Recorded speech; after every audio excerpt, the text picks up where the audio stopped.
తెలంగాణకు నష్టం కలిగించే బనకచెర్ల ప్రాజెక్టును అడ్డుకుంటామని వెల్లడించిన తెలంగాణ కాంగ్రెస్ మంత్రులు.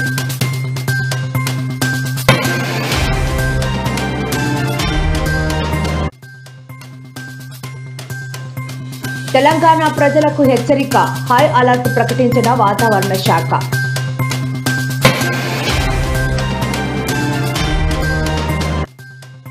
రాహుల్ గాంధీ అరెస్ట్, ఢిల్లీలో హైటెన్షన్, ప్రత్యేక బస్సుల్లో పోలీస్ స్టేషన్కు తరలించిన పోలీసులు.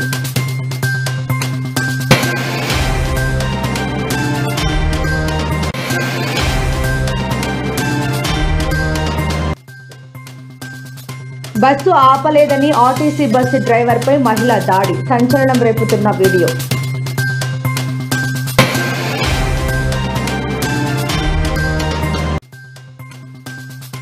ఏలూరులో దారుణం, కన్న తల్లిని కొడవలితో నరికి చంపిన కొడుకు.